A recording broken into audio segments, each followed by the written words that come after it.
Hello everyone, welcome to the Kevin Lee Social. Thank you for tuning in. What initially began as an 8-part series interviewing entrepreneurs to share and inspire how they've successfully pivoted during COVID-19, I have decided not only to continue this series, but also to expand on the scope to understand and learn about people's craft, philosophy, the challenges they face in the industry, and their favorite failures that have helped shape them to become who they are today. By going deeper and understanding different thought leaders, businesses, and industries, the idea is to help cross-pollinate ideas applicable in your life and inspire action in this new norm we live in. I hope you enjoy the show. Thank you. Today we have Troy Haines. He's the founder of iAMconnected. iAMconnected measures everyday wellness and performance metrics for the body, mind, and soul, bringing together ancient wisdom with modern technologies to optimize our wellness, performance, and consciousness so that we can be a full expression of our potential. He is also a chairman for Transformative Technologies Australia, which is a movement supporting the entrepreneurs and innovators who are taking technologies that have taxed our cognition, relationships, well-being, and mental health and putting them in a direction that serves humanity to be happy, well, and free of suffering. I thoroughly enjoyed this interview with Troy. It had helped open my mind to these transformative technologies and understanding of how technology can help your mental health. I hope you enjoy the show. Hey Troy, my friend, how are you doing today? Good, Kevin. How are you, brother? Good to see you. Very good to see you. Long time no see. Thanks for coming on. It's been a while. We giggle because we had a bit of a hiccup yesterday, but no matter. We're back on today. Yeah, it's good to tune in with you, man. I'm excited to catch up. For a bit of context, Troy, can you please share with the audience and listeners a bit about your story from the early days of startup until now? Yeah, for sure. For as long as I can remember, that's probably not true. For the last 15 years or so, I've been an ideas person. I've been a long-term meditator, and I think meditation has really helped me to tap into my creativity and have ideas. And I learned pretty early on that ideas are like buses. There's always going to be another one, and ideas are fundamentally useless. It's really the magic's in the execution. And so I had an online travel business that started in 2004, had that for about 5 years and then sold that, and had another idea which I was working on, which is called iAMconnected, and was working on that for a year and was really struggling with it to gain traction, to understand why. And at this time I was living in Cairns, which is far north Queensland. And I was like, what is it that it takes to actually take an idea and turn it into reality? And I looked to places where ideas were flourishing, places like Silicon Valley. And what is it about Silicon Valley? And I've seen there's an ecosystem there that supports entrepreneurs and it supports the development of ideas. So at that time in Cairns, I thought I've got to build an ecosystem, because I looked around in Cairns and there was where was the mentors, where were the other entrepreneurs, where was the investors, where were the other key stakeholders that could support the development of ideas, and they just weren't there. So I started working with key people within the community to build out a startup ecosystem, and we built an incubator and co-working space. It was called The Space. And from there, this was back in 2012 when we started this. And subsequently, we just then put a flag in the ground saying, hey, this is a place where you can do and build startup. And fundamentally, it was for me to help more effectively build in that infrastructure around me to help commercialize iAMconnected. But subsequently, we started then working with other key stakeholders throughout Queensland and throughout Australia to help build into the broader ecosystem. So it was at that time I actually paused iAMconnected and just went full on into ecosystem development, community building, and just really supporting the entrepreneurial ecosystem in Queensland and in Australia. And it sort of flowed on from there. On your Troy, for building that network on the fringes of Australia, where there is also talent and ideas floating around. It's great that you've got such a community there, and I've seen it make waves. Thanks, man. Yeah, it's one of the gifts is to be able to live in regions like far north Queensland in Cairns. As much as we like to pretend it doesn't limit our ability to like living in these beautiful locations, there isn't the infrastructure. So if we can build that this soft infrastructure and some hard infrastructure in these regions, but then connect it to the larger, capital cities and so forth. And it makes it easier to be able to live. And we're seeing this now, like with COVID, and more people seem to be leaving the cities. I'm currently now on the Gold Coast, and there's been a huge influx of people from Sydney and Melbourne up into the Gold Coast. And I know I've got property up in Cairns, and the same as in Cairns, like the regions are really benefiting to some extent. Like obviously there's ups and downs as a result of COVID, but it's showing people that you can live wherever and still be connected. So yeah, it was really cool, man. It was really cool. So I appreciate that. Thanks. Yeah, I think it's absolutely right on with COVID, the effects of that, and everyone, the people that are able to work remotely, they're just going to places like Byron where it's so beautiful to live. They can stay there and work from there. At one point, a bit of a joke, so many people from Bondi moved to Byron, they call it Byrondi up there. Yeah, it's bittersweet for people like us that are in region here, because all of a sudden the roads are full. It's hard to get rental properties. Property prices have just jumped dramatically. Yeah, like welcome, but at the same time, it's like, oh my goodness, it's harder. It's harder. Catch-22 there, yeah. I agree. Yeah, totally, man. Totally. Thank you for introducing the space and your quick introduction to iAMconnected. Can you please share with us more about iAMconnected and what it's about? Yeah, like I mentioned earlier, like meditation has been a big part of my life. And for me, like I'm a highly sensitive person. And for all my highly sensitive people out there that know that they are, like, I really want to encourage you to embrace that, because it's actually a power and not a weakness. Like essentially it means that we can draw in a lot of information. We're streaming a lot of information, which can be overwhelming.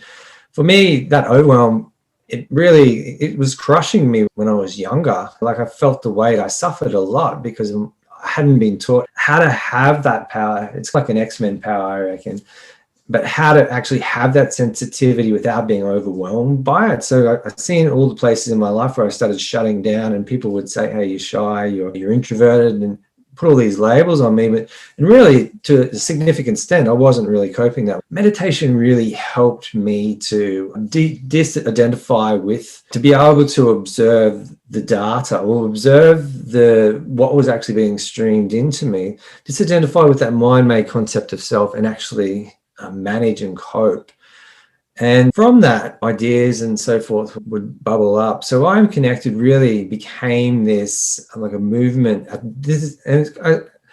And I say this because it's evolved, because I had built it. It was really about building community around personal development and understanding ourselves. And this is back in 2011, 2012, when I initially started. But then I paused it, and I picked it back up again more recently. But now it's that, and it's more because it's the infusion of technology, like wearable technology. So we're really using, at a fundamental level, technology to build a habit around meditation for those people that are struggling, because I know a lot of people, and now we're seeing the science and the research supporting the effects. And back in 2011, 2012, meditation was still a fringe thing that some people did, but most people would roll their eyes, or their eyes would glaze over if you talked about meditation. But now it's becoming more and more mainstream. And I know you've got a long history with meditation, but in a business setting, in an entrepreneurial setting, it hasn't always been that way.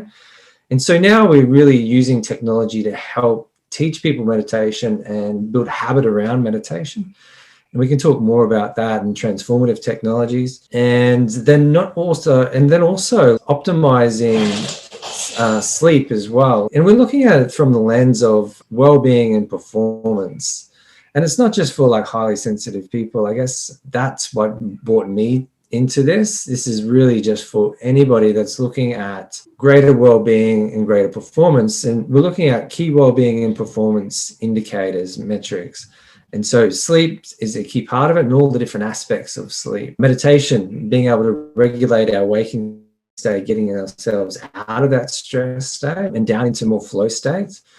And then also recovery, we're tracking our recovery, how well our body's actually recovered day in, day out. So we can do this all with technology, so we can get objective metrics around meditation, around sleep, and around recovery.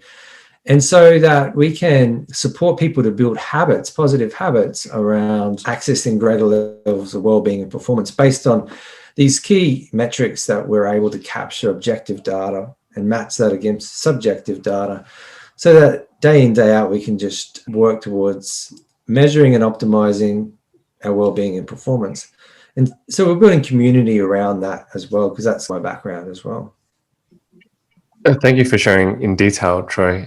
I can attest to the community that you've built. I had participated in one of Troy's studies and was brought to his community. It's a very strong learning curve for a lot of people, because he introduces you to a new way of looking at meditation, with introducing technologies, to creating a journal almost to record how you're feeling during the day, before and afterwards, tracking your meditation times, your sleep, your recovery. And it's also intuitive as well. So not just what the data and the metrics show you, but also subjectively how you perceive it. And thank you for allowing me to be part of that study. And it'd be amazing if you could share maybe even some of the findings, or some of your thoughts on that study that we did.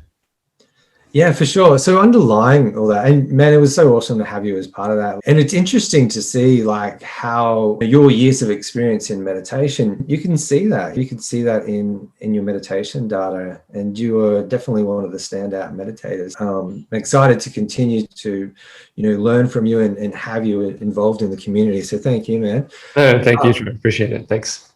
And yeah, like underlying all of this, I guess, is an understanding of the brainwave states. There's 5 predominant brainwave states that we move in and out of throughout the course of a normal day, from being wide awake to being sound asleep. The high beta is the awake state. It's a doing state. It's a state we find ourselves in when we multitask.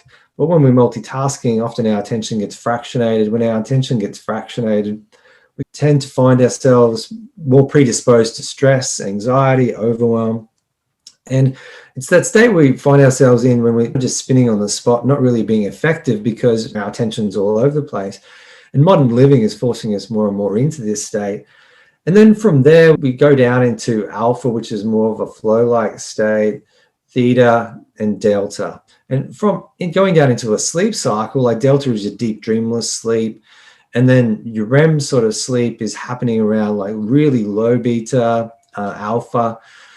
And so learning around these is really powerful. And then the same for the waking state. We go through the same, like typically we can get stuck in that high beta state, but then we can go through meditation, we can learn how to consciously bring ourselves out of that sense of stress, anxiety, overwhelm. And this is why meditation is so powerful. And breath work, and there's different interventions that we can use to bring ourselves down into alpha and theta. Alpha is like where flow happens. That's where the state where you're in, where you get high quality of work, high output, you're focused on a single task. And then into more theta and delta, where you have a greater sense of connection to your intuition, your sense of knowing. It's less about that mind, that noise in your head, that constant stream of thinking. That kind of becomes background or switches off the more you're able to bring your attention down into alpha and theta. So part of the program is teaching around this as well. And we run a trial. It'd be great to talk about transformative tech and that, and I'm sure we will as part of this conversation, because we'll talk about minimal viable data and some of the startup techniques that we use to launch businesses. But we ran a pilot program, and that was to see the benefits of meditation on sleep and sleep on meditation. And we've seen it like a 400% increase in the number of meditation that was logged. So the actual active use on meditation. So that was a really significant finding, is like just by being part of a community and tracking meditation, it helps to build that consistency within a practice. And to be quite honest, we're still working through the data to see the impacts of that on sleep. The thing is with sleep, it's so multifaceted. And what we did identify is a lot of the challenges with sleep tend to be upstream. And what I mean by that, they're lifestyle factors. If you're working shift work, then it's going to have detrimental impacts on the quality of the sleep that you're getting. And if you do that year on year, then often it can have an impact on your biology and start impacting on your hormone production and so forth. So what we identified is that a lot of the challenges are more lifestyle factors, and if we don't make sleep important, we'll then continue to struggle with our sleep. So part of this is actually making sleep like an important part of life, because it is.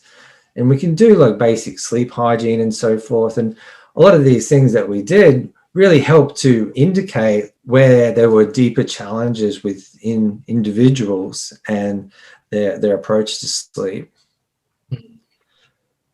Thank you for sharing that. And I'm absolutely looking forward to more of the data that you share. And I agree that the trend of being part of the community was a stronger consistency in meditation. I was definitely logging more time than I usually do on top, because I had to do that practice on top of my practice. It was extra meditation for me, which was it was a great habit to continue building, which is awesome. Thank you for that, Troy.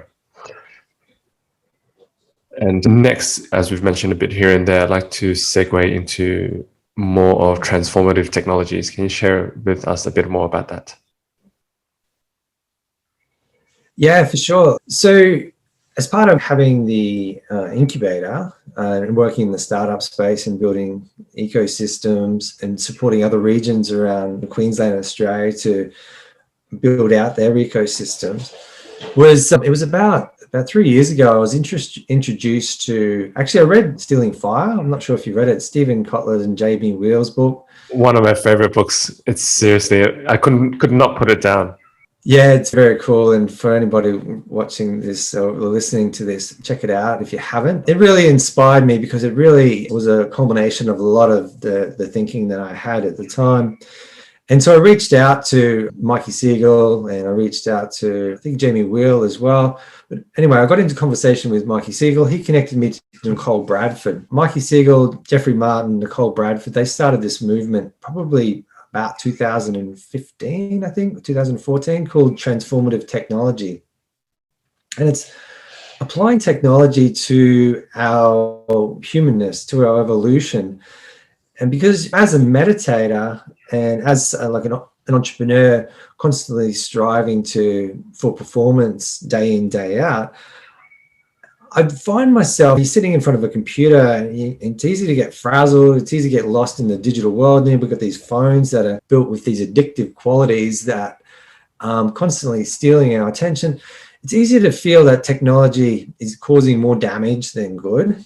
And it was in conversation with Mikey Siegel. He's said that, well, meditation is actually an ancient technology, because I used to feel like I'd go and sit in meditation and reconnect to myself and still find that inner stillness and reconnect to my personal power. And that technology was this dysfunction almost. And these meditations and ancient technology, we actually build the technology, and the technology, we should be creating technology that actually helps us to evolve, that helps us, our humanness, that helps us to be a better version of ourselves. And I'm like, he's right. And so he started this movement with Jeffrey and Nicole called Transformative Technologies, which is really that. It's about using technology to help elevate human consciousness, to help us to evolve, to create human-centered technologies. And so at a vision, like the purpose of that movement is that, to help elevate the consciousness of 1 billion people by 2030. How are they going to do that? By supporting entrepreneurs and innovators to build technologies that help move people across this well-being spectrum, from mental health, which is where a lot of people are struggling at the moment, into well-being, but then from well-being into performance, and then into potential, like realizing our ultimate potential. Like, what can we become? And so that really excited me. For me, it was the coming together of my two worlds, the startup space and the personal development, meditation, consciousness space. And so They were looking for someone to support their efforts in Australia to help connect Australian-based transformative technology entrepreneurs into their global ecosystem. And so for the last couple of years, I've been doing that, and I've been working with different levels of government, Australian government, Queensland government, through different grants. I was fortunate enough to get a grant to go over and spend a month in the Transformative Technology Lab over in Redwood City, hanging out with Jeffrey Martin, Nicole Bradford, and some of the Transformative Technology crew. Came back, and we've been building out the community here in Australia. And presently, we're actually running a program. We've got about 22 founders from all over Australia, actually a couple of international ones as well that we thought we'd invite in, and an expert in residence, Anuraj Gambhir, who is one of the chapter leads for Singularity University based in Sydney. He's former head of innovation for Ericsson I think it was Ericsson. It was one of the major telecommunication companies. A world of experience. So he's working with us as our expert in residence, and we're guiding our founders through a 5-month program, which is really exciting. We've got a pitch fest coming up at the end of August, which will be great. So I'll make sure you get the details so you can tune in. That is so exciting, Troy. I get really passionate about this kind of thing. So please keep me filled in with all the details. I'll be following your journey for sure. Yeah, thanks, man. I absolutely will. And I wanted to chat with you about how, during the time of this recording, Australia is still going through the thick of COVID and its effects. How has it affected your work since, and how have you worked to maneuver this current landscape with your business? Yeah, it's an ongoing challenge, right? Like, you're in Sydney at the moment in the middle of lockdown, and I know you've got a couple of businesses that have been impacted as a result of COVID. And it's a challenge, right? Because business, to a large extent, it's about confidence, and when it's hard to be confident when you don't know if you're open or you're closed. And so it does shift in thinking. Like, for me, I've had some wins as a result of COVID. There's definitely opportunities come from adversity. It's just the reality. And as an entrepreneur, we're problem solvers, so it's about like solving problems. But I've been negatively impacted as well. I've had the incubator that I had from 2012. I actually closed it last year. It was at the end of last year. Yeah, we had to make the decision to close it. COVID, it was challenging. When we first started, we were the only co-working space incubator in Far North Queensland. But then I'd since moved to the Gold Coast. There's now a number of different co-working spaces in Cairns. And COVID was tough, and I had to make the decision to close it. So we still run it virtually. We still run a virtual support service and particularly focused around transformative technologies now. But so that hurt. But at the same time, the work that we're doing with transformative technologies and supporting founders and supporting this movement and encouraging smart minds, encouraging people to, let's not just build another pizza delivery app or just build stuff like technology for technology's sake. Let's build something that's really going to help humanity to evolve. And so encouraging great minds. And from that perspective, COVID's been beneficial because there's been a greater emphasis on mental health and supporting people to work in isolation. And so that's been good for that perspective. And same with iAMconnected. It's been good for iAMconnected, where they're both services that we can offer virtually. So they've both got an uplift from iAMconnected. So I guess it's like with anything that we're reminded of the impermanence of things and our ability to be able to learn, unlearn and relearn and adapt and not just get stuck. As a highly sensitive person, that's one of the biggest challenges that I've been working to overcome is the contraction. Like, when we contract around things and we get stuck on things, then we're stuck essentially, and then change and evolving. And one thing I've come to learn, and I'm sure you can appreciate as well, like, things are changing all the time. Nothing's ever stagnant. So it's been a painful reminder, but also a good reminder to be always in motion, and nothing is permanent. And yeah. Thank you for sharing that, Troy. Sorry to hear about having to shut down the space, but it's been a tough time for a lot of people. We got to make the call when we need to make the call.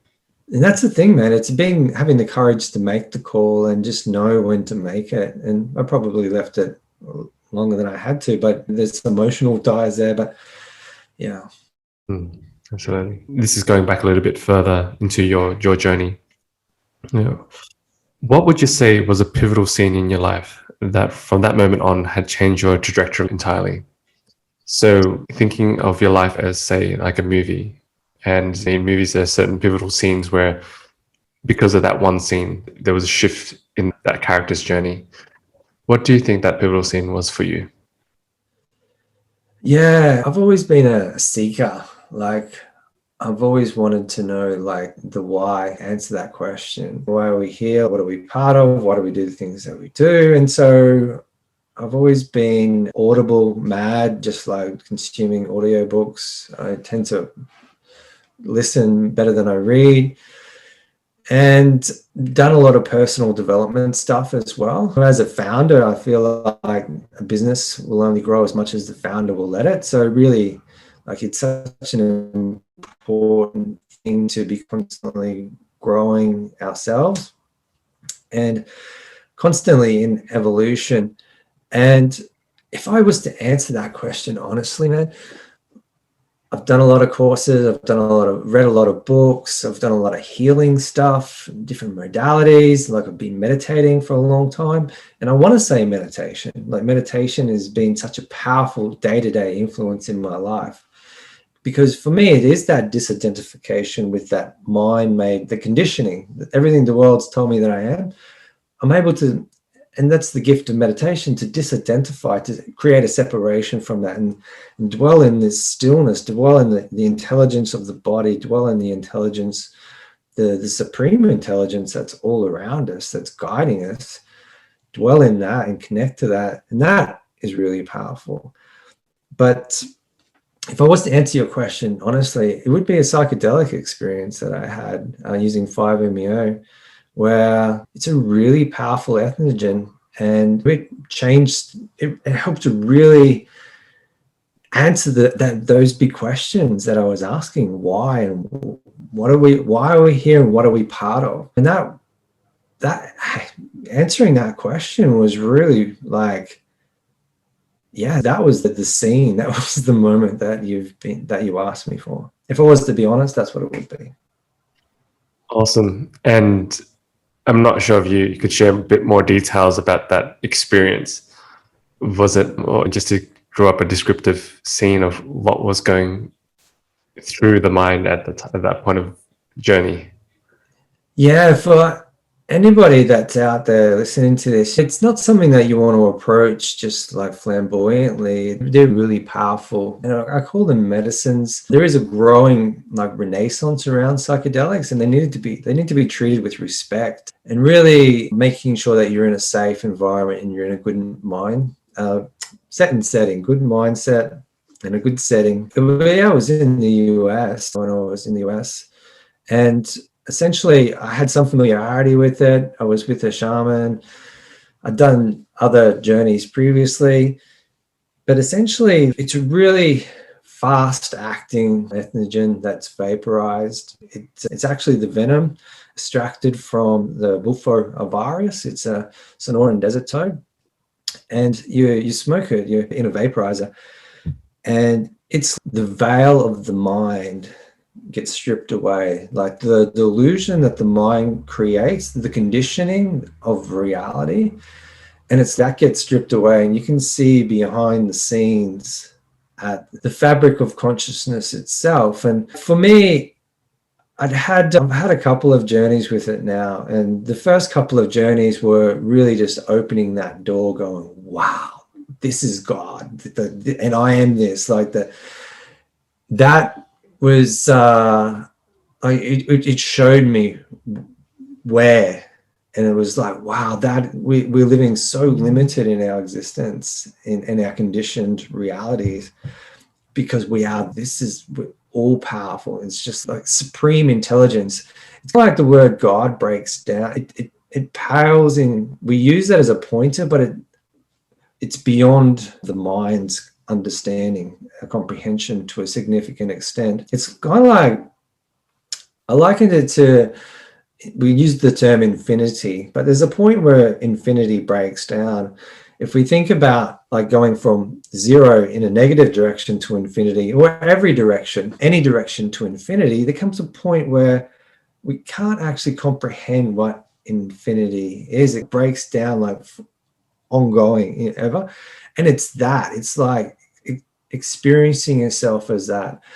And so for me, it took a few journeys, but I'd come out of the earlier ones going, wow, wow, wow, but there's more. But then there was this one particular journey where I felt like I got to the end of the end game, like, and I got to experience myself, experience the self, the unified self, like the totality, the end game.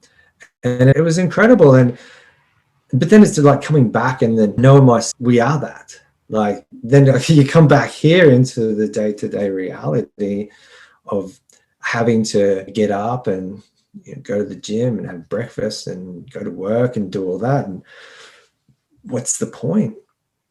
And for me, the awareness was that the point is to bring that back into this and to see that, which we are, that supreme intelligence in everything.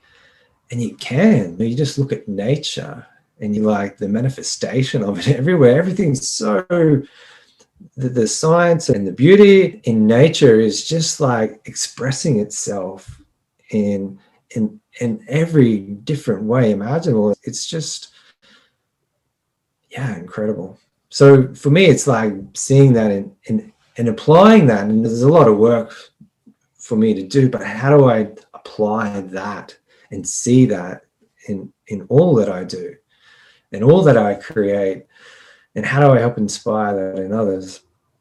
It's kind of like was like the unity experience. It's what That's such an incredible story. Thank you for all the details. It sounded like a beautiful and lovely experience and life-changing, obviously, that you've been able to bring it back and try to incorporate it into your day-to-day life. Yeah, it certainly was, man. I'm going to switch gears a little bit and jump topics. I know that you're into the whole lucid dreaming space at the moment, and you've been chatting with experts and learning from them. Can you share a little bit about your journey there so far? Yeah, I'm a bit of a noob, man. I'm very early with my lucid dreaming. Where I'm at is dream journaling. So each morning, writing down my dreams and working on building that muscle for dream recall. And so there are some really good mentors out there that I'm working with. And I know you've got experience in lucid dreaming, because when I talked about earlier, like we move through the different brainwave states. In the sleeping state, we hit up this unconscious barrier. When we go into the deep dreamless sleep, the delta, we actually go unconscious. And there's different mystics and Sufis that suggest our consciousness actually crosses over the border back into source when we go into that delta brain frequency. But there's no way to actually measure that with technology at the moment. But the theory is that lucid dreaming, and we had a bit of a talk offline about this, the theory is that lucid dreaming is a means to be able to cross over into source, cross over unconsciousness into a whole other realms. And so that's really exciting for me. Like when you look at the waking state, psychedelics is a really powerful tool to help cross over that barrier. In the sleeping state, lucid dreaming. So I've been working on building my lucid dreaming muscle. There's different supplements that you can take, and I've not been consistent enough to really get the benefits of it, because you really, like I said about sleep earlier, you really need to commit to this as building this muscle. And so that's where I'm at, is still working on committing to this. I've had glimpses of lucid dreaming. There's different techniques. I did a recent interview with Robert Wagner, who's one of the key thought leaders in this space. He's written a number of really great books on the topic of lucid. I recommend checking him out. But the simple thing is just checking throughout the day, doing reality checks, that you then build a habit that you can then take into your dream, like looking at your hands going, in my dream, I'll become aware that I'm dreaming and I'll see my hands, and just doing that periodically throughout the day, and then reinforcing that when just before you go into sleep. So saying that again, like in my dream tonight, I'll see my hands and I'll realize that I'm dreaming. And so using that, creating that anchor to then, and I've done that. And the thing is, I got so excited, wow, it worked. And then I brought myself out of the lucid dream and woke up. So it's a muscle. I'd love to hear like your experience with it, because I know you've successfully done some incredible things on lucid dreaming. So I'd love to, what tips do you have, man? Lucid dreaming, I started off with exactly the same. I started the dream journal. I began with recording dream night by night. And that was probably one of the hardest bits, because you don't really, first of all, you don't even remember at the beginning when you first start, you don't even remember any of your dreams. And then as you slowly build this muscle, you start to recall multiple dreams. And then it's the building that muscle to recall and write down, and that consistency and that discipline to do it as well. That was definitely one of the first steps, along with that helped me realize when I was in dreams, was collating a list of dream signs, things that I see in the dream that I realize that I will only see in my dream state. It could be like a 3-headed dog or whatever it may be, but it's those signs that I continue to record down. And it's one of those things where before I go to sleep, I'll also say to myself, for example, it might be, if I see one of these dream signs, I will know that I'm in a dream, because I often pick up a lot of my dreams. There are certain recurring themes that come along. And so, for example, one of the old houses I used to live in, one of the first houses that I remember that I moved out of a long time ago now, a lot of my dreams are set in that space for some reason. And so whenever I'm there, that's a dream sign, and that I know that I'm in a dream. There's no doubt, because there's no other way I would actually ever go back there. So that's something that I found very helpful to help me get into a more lucid state. But it's definitely a discipline and a commitment that you need to put through. It's not something that, oh, maybe I'll get into a lucid state tonight. Maybe you've got to really want to get into it and set the intention before going to bed, put in all the pre-work and practice. And so that's some of the basic steps that I've really had to commit to in order to get to that lucid dreaming state. In terms of some of my experiences, one of the most beautiful experiences, which I shared with you a bit offline, was meditating in a lucid dream, which was profound for me. I haven't been on any particular psychedelic journeys or anything myself, but this is something I think maybe it would be as close as to it if it were to ever happen. And I was in a lucid space, and I decided I was going to meditate. And I had appeared on top of this mountain, and it was this beautiful mountain on top, and you could see the valleys and the peaks. And I started to close my eyes and rest and meditate, a cross-legged position, my hands on my knees. And it was peaceful, as you would imagine meditating on top of a mountain. But then suddenly, even with my eyes closed, and I was as if I was watching myself in third person, my hands melted away into a stream of blue and white. And it just flowed and crisscrossed down the mountain. And it felt like I became one with nature, and nature became with me. And it's just that unity feeling that people all talk about. But it was just this beautiful, surreal experience that I never would have imagined or thought about, but it happened in that lucid space. Yeah, I appreciate what you're saying. One of my friends, Brian Gillen, he works at Aura Ring. I think you've obviously got an Aura as well. He heads up this community called Tech for Dreaming, and working on building technology with the view of helping to build technology so that we can get lucid dreaming on demand. He's given me that challenge, is to meditate in a dream. He's done it and explained something very similar, that it's so powerful. And yeah, so it's on my goal, my bucket list, is to be able to do that. So I'm excited, envious. Well, I'm excited to eventually get to that. So I appreciate you sharing your experience, because it gives me hope that I'll get there. There's no doubt you'll get there, and I can't wait for you to have that experience and share it back with us. Yeah, man. Yeah, it's definitely on my list. Like we said, it's about intending and really doing the work. It just doesn't, it's not a matter of just going to bed and hoping it'll happen. Yeah, absolutely. Troy, I deeply respect you, and you've been through so much. You're a senior in terms of in entrepreneurship field, in the field of technologies with meditation, and I look up to you. And you've been doing all this work for a while now.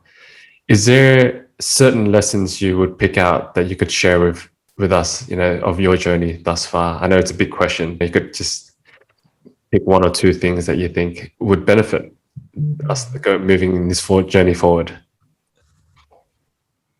Yeah, thanks, man. I appreciate you saying that. I respect you as well, man. Like I think we're traveling together in this journey towards helping elevate human consciousness and bring greater well-being to the planet. And technology is just one of the applications.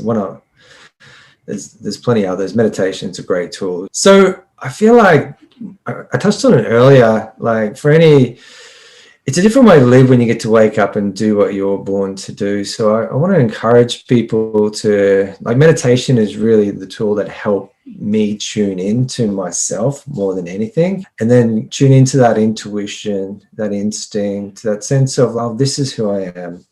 Because we get told a lot about what expectations, about a lot about what we should be doing and so forth as we grow. But when you actually find that thing for you, then you get to wake up and do what you're born to do. And that's a different way to live, as opposed to have to wake up and go to a job.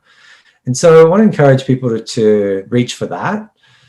But in that, it's a constant journey of self-development and discovery, because like I mentioned before, your venture will only grow as much as you let it. And so constantly growing and evolving and working on self, and it's a fine line that we walk as founders, because we want to be confident, but at the same time we need to be able to let in information. We need to be able to grow. So by surrounding yourself with good mentors and coaches, and you get that from an ecosystem, is invaluable, because we develop this cognitive bias and we think we know, and that's important, right, for confidence.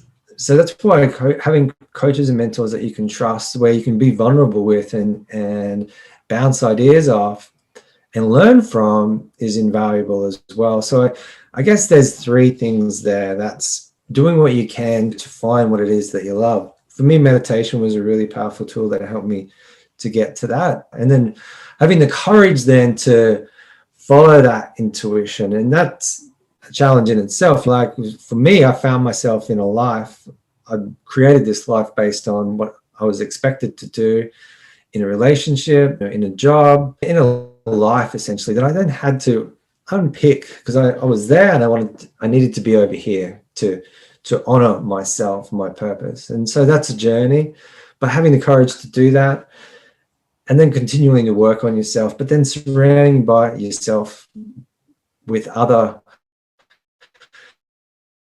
like coaches, mentors, people that you admire, that you can learn from and be vulnerable with, so that, because we're all in this together, ideally spiraling up. So there's three things, man. Thank you so much for the words of wisdom, Troy. I couldn't agree more with the points that you shared. It definitely, I resonate with a lot of those points through my own personal journey too. The moving towards something that life brought you up in a mold with, and then breaking out of that, and then finding the right network of mentors and people to surround yourself with to then accelerate that growth. With all the amazing stuff that you are involved with, Troy, and all the exciting stuff in Transformative Technologies and iAMconnected, what are you particularly excited about? Any upcoming projects in 2021 or beyond? Yeah, I think it's like the trajectory that I'm on. Like for me, it's like consciousness and technology. Meditation's a part of that, and helping use technology to support people to do that, optimizing sleep, but then exploring, like getting sleep effective and helping people to learn how to regulate their waking state out of stress and anxiety, overwhelm, into flow and intuition and knowing. That's level one. And then understanding the dreamscape is a whole nother level. Optimizing the waking state as well into performance is a whole nother level. Lucid dreaming is a whole nother level. Psychedelics, there's a psychedelics renaissance that's happening at the moment, which is, expanding our consciousness, helping to expand what we understand of who we are. And so you couple that with emerging technologies like virtual reality, which it's still in its infancy, but I'm not sure if you've had a VR experience or to what extent people listening to this had a VR experience, but I encourage you to jump in and check it out. But the brain, as you, Kevin, can't tell the difference between what's being perceived and what is considered real. And when you put yourself into a virtual environment, the whole body and brain goes through a process of thinking that it's actually in that. And as the technology evolves in virtual reality, the line between the virtual and the real is going to become blurred, I believe. And when you throw in super intelligence with, artificial intelligence and networks and AI and where that's going, the line between the organic and the artificial is going to become blurred as well. And then you've got meditation, more and more people disidentifying with that mind-made concept of self, the psychedelics renaissance and expanding our consciousness.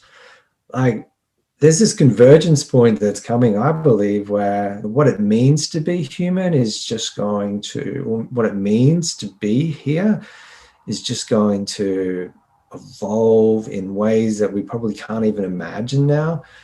And so I'm really excited to be going in that direction. I'm looking forward to all of that opening up. I'm following a lot of those. Personally, I'm following it quite closely as well with the work that is being opened up there, the whole VR space, psychedelic space. And I want to be a part of that wave as we use it to help with mental health and so on. That's so cool, Troy. I can't wait to see what you'll be working on. Well, I'm excited to just continue to bounce ideas off each other and have conversations like this. And it's a we. What I love about the future, it's not an I. We're moving towards a we. And I don't know how true this is. A colleague was telling me the other day that it's suggested that the next incarnation of the Buddha or the Dalai Lama won't be an I, it'll be a we. And I feel like that resonates, right? We're moving beyond this I concept more into a we. Like,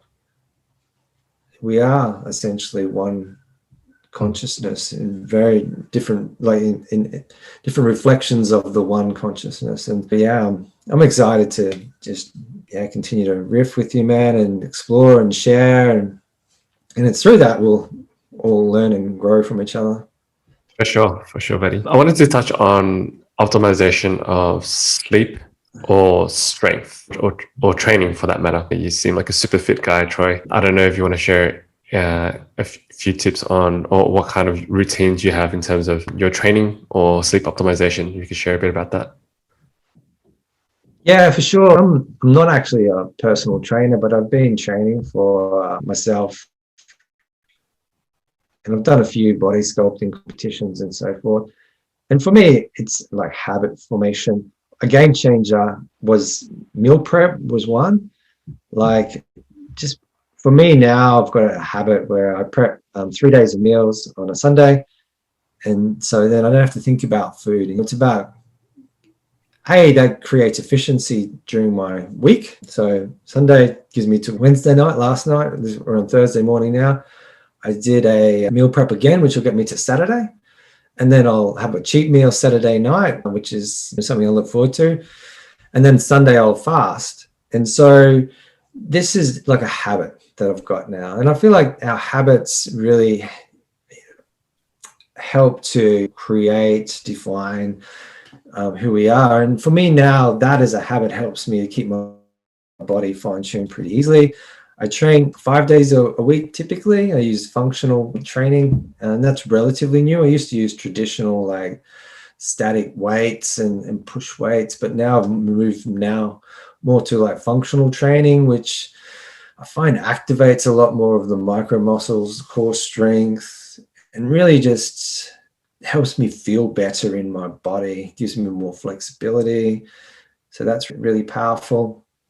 And then making sure I get effective sleep. I guess I'm a good sleeper in that I've built a habit. There's definitely been times in my life where sleep's been a challenge, but I meditate every day as well for between half an hour and an hour, depending on my day. And I feel like that really helps with sleep as well, because it enables me, because at a high level, some of the dysfunction I see in sleep is people unable to switch off the noise, the mind, and disidentify with that. So they'll lay there awake, unable to get to sleep, or wake up in the middle of the night when the mind kicks in, and then there's some anxiety and it's racing and it's unresolved emotion from the day. And so you can teach that, how to actually process that. And so that eliminates that. The meditation is a really powerful tool for that in effective sleep.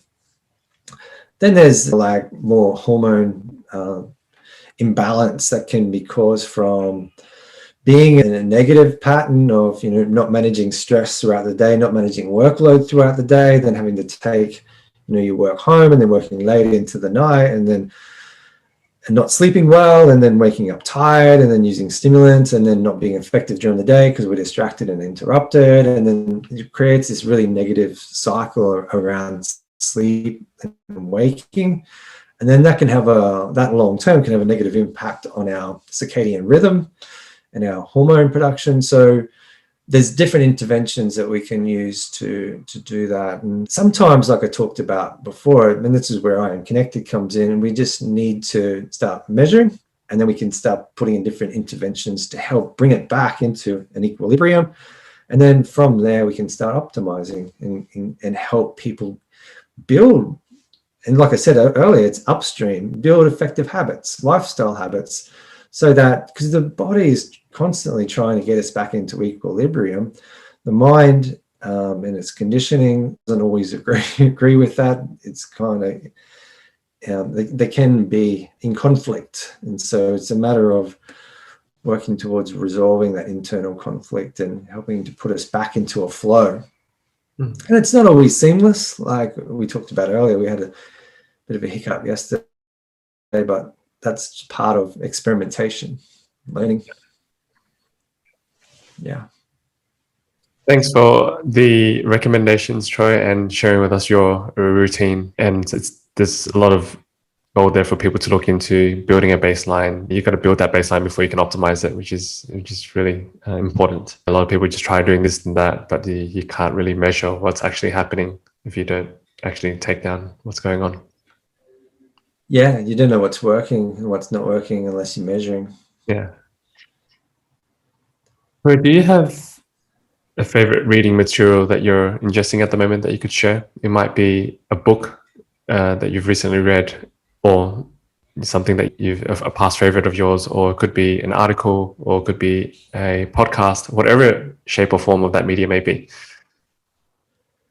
Wow, that's a big question. And I hadn't thought about that until this moment. Junkie, what I found with Audible, if I put it on 1.9, the speed of listening speed, I can listen comfortably and not miss anything. I found that 2 is too fast, 1.9 is my sweet spot.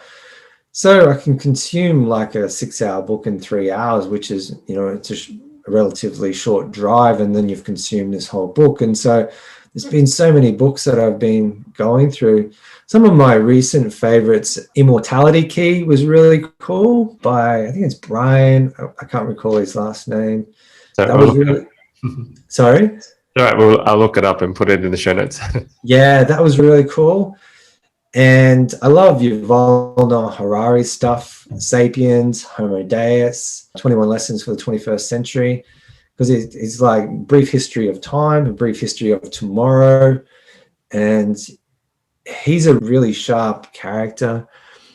And then I loved, in a fiction sense, Nexus, Apex, and Crux. They're a series on transhumanism, which is, Yuval Noah Harari touches on this in his book Homo Deus and in Sapiens, how essentially will die out and be replaced by Homo, where we actually integrate with technology, which is a really scary concept to think about for some. But for me, I see there's two paths moving forward: the grey path where we integrate with technology, and then there's the pink path where we optimize our human as it is. And this is part of the duality of the world that we live in. But we see Homo Deus, like the grey path, playing out with Elon Musk creating his neural link. And there's so many ways that we augment our body already: hearing aids and pacemakers and implants and all sorts of things. And I think it's just beginning. And the other great book was Max Tegmark's Life 3.0.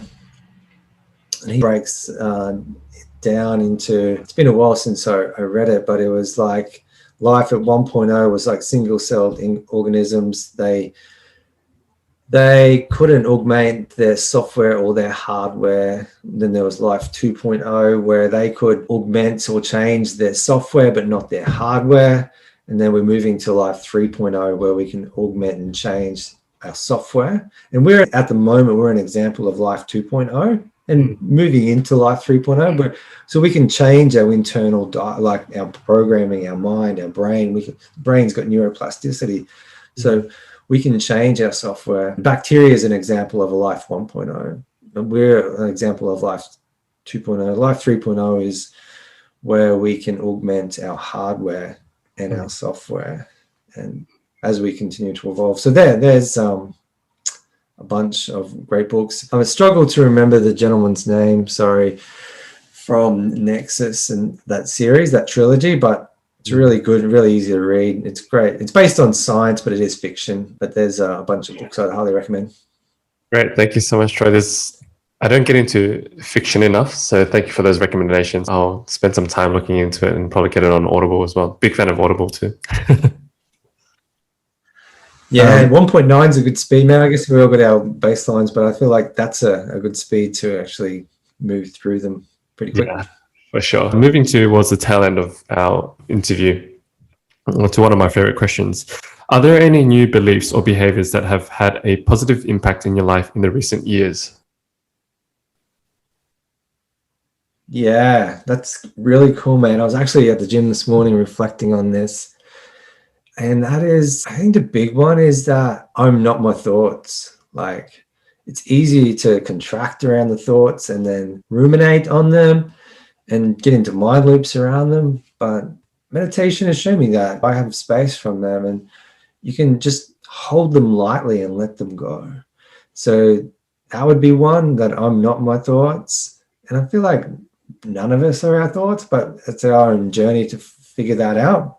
Because that then creates spaciousness and expansion, and it's like in choice, and I could be that and I could be this, and yeah, it's, and so like I mentioned to you offline, I've been working with a somatic healer to really, wherever I have contracted in life, to go back to the root contraction. What actually caused that? What was the thought or feeling or experience that I had at that point, which then has created a habit where I still contract around that, and then release that and heal that energy.